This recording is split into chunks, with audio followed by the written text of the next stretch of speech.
Let's get into the blueprint. So, shout out to Moose, of course, because now we're on a binge of the Hormozi's content, right? This was going to be truly a Hormozi's day. We had Alex, we had his wife, and I was like, okay, hold on, we can't do this again. We actually were supposed to go over it last week. I said no, we can't do it 2 weeks in a row. Let's spread it out. So, but this one was really interesting because it goes to the rat race of, clients, right?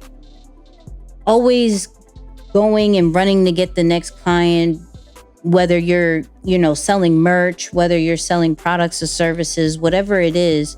Like, how do we get people to continue to come back over and over again, and we maximize on their buying power? So he says something really dope that got me thinking that I know Moose has a whole breakdown about. So let's talk about it. The problem that most people have when they are starting their business is that they are in the selling business, not in the reorder business. They don't have recurring revenue. They have one-time sales. Is there a way that we can get someone to buy this and never stop paying for it? Is there a way that we can make this so good, the moment their card changes or they get a new credit card, they call us ahead of time because they don't want to stop receiving value?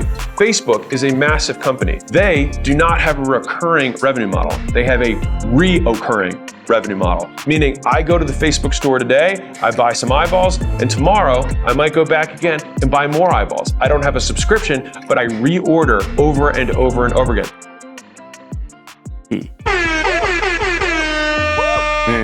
Man, this is very much in line with the season of both life and business that I'm in, which is really combining tons and tons and tons of frustration of wishing or wondering why isn't business better than what it actually is, and thinking about now working smarter and not harder, or maybe even a combination of both, but securing the bag for the long term. And so we all make this mistake, especially if selling is something that we're good at. We just want to get to the transaction because there's almost this high, this feel good that happens to us because, man, I just got this person to say yes. I got them to enroll into my program. I got them to buy my product or my service. And that's a natural high that happens. But what happens next month?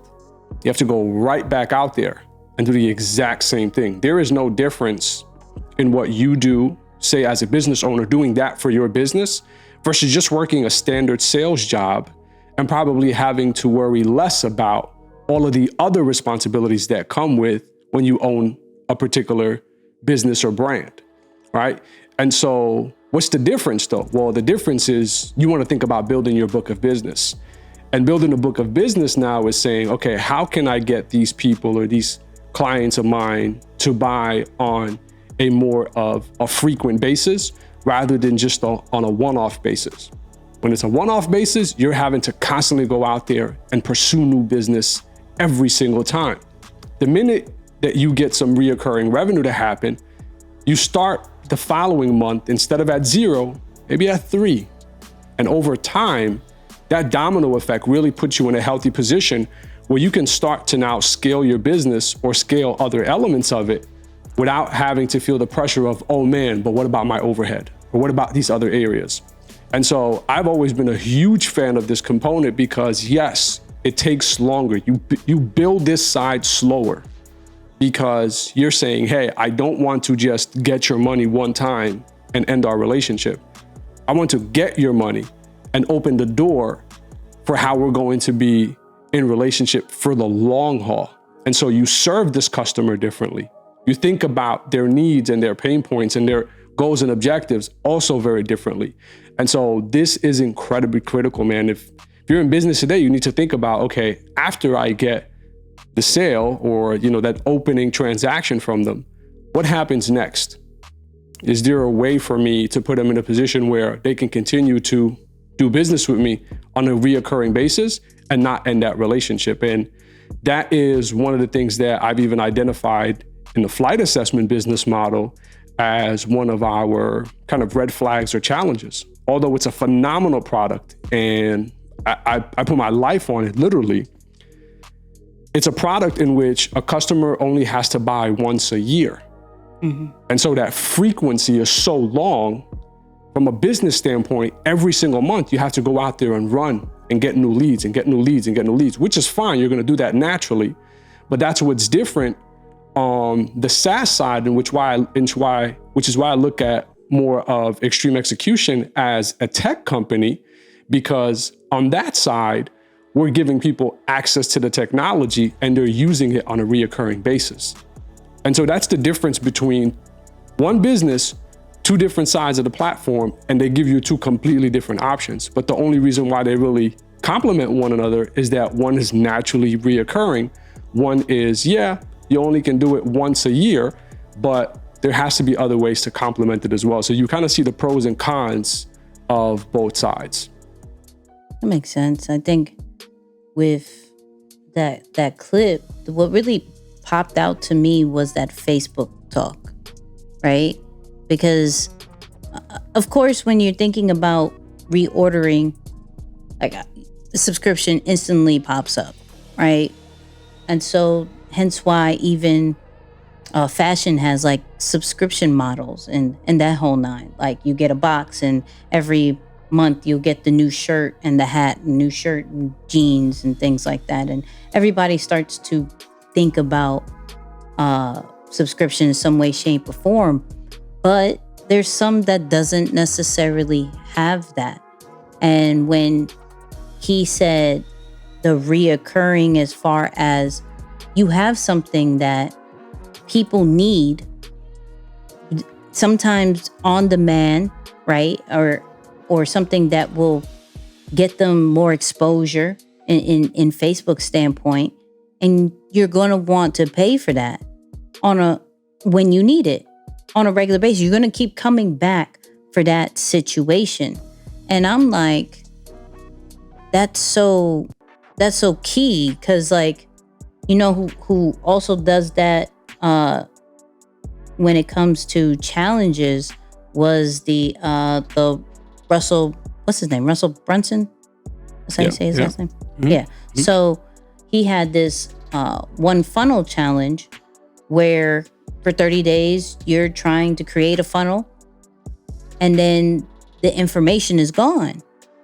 And so you're going to want to come back if you didn't complete it, or you want the information to go over some of the same information.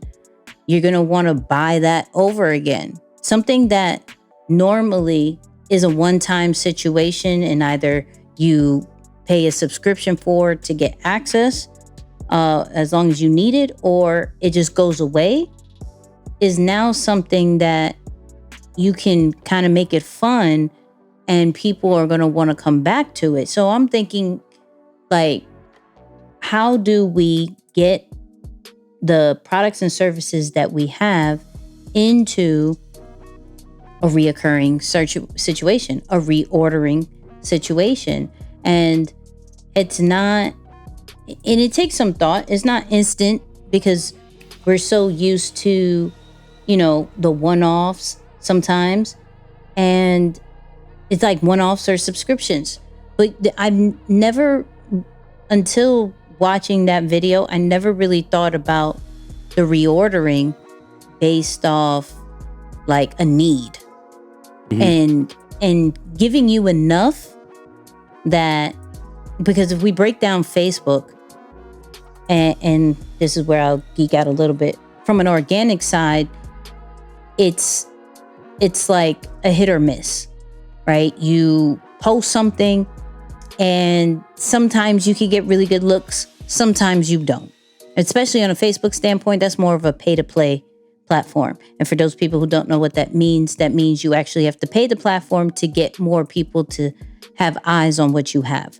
So understanding that organic is not always 100%, you're going to want to either speed up the process or better have a better percentage of conversions by adding money to it. So they give you a taste of it, of this is what it could be. But if you want this on a more consistent basis, here you could pay for it, right? And of course, that's not always going to be every single day. That's going to be based off of a campaign status, or, you know, when you have the money. And it's like, when you think of that kind of model, you have to think of it on a, how do I give people like, whatchamacallit, like Candy Crush, like one of those video games where you get to a certain point, you can do it and it takes longer, right? That's where now this is making sense. There is a way, when those people have those models, there is a way to do it, but there's a longer way. But if you want to speed up the process for people, you give them the different gems or different weapons or whatever in order to level up quicker. In order, from a Facebook standpoint, in order to get the eyes instantly, guaranteed kind of situation. So that's really interesting to think about, because the subscription is easy to think about, but the reordering and the reoccurring standpoint, that's very interesting to give them a taste of something, tell them they can do it, but it takes a long time. And how do you cut down the time? Because people value their time more and will pay for that. Yep. Keep them coming back for value, because you can extend the value by helping them with the next phase of it. And so that plays into the reordering. It's not just time. It's, hey, there's a natural need for every step. So for example, if I'm on level 1 and I unlock level 1 and get to level 2, well, there's going to be a new need that takes place for me to get to the following level after that. And so as you scale, you'll notice that. And if you're just a couple of steps ahead, you can always go back and help your client or customer by advancing through that without having to go through the hula hoops of, wait, what do I do now? Or how do I make sense of this now? It's like, oh, well, let me kind of continue to unlock that for you. And at least you can build up that frequency. And I really believe it's one of the main reasons why, although it is the most difficult, probably one of the most difficult industries to work in, and I think of the hospitality and the food industry, it's still one of the most lucrative industries to be a part of when you know how to make it work, because of the frequency of the reorder. People need to eat every single day. It's not something like a car where you buy it once and you're good maybe for a lifetime, maybe for 5-10 years, if you're leasing every 3 years.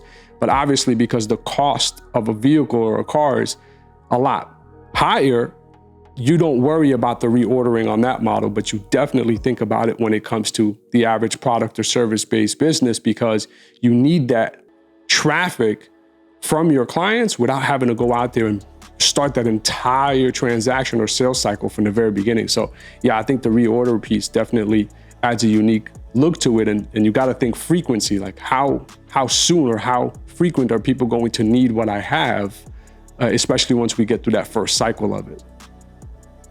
Facts.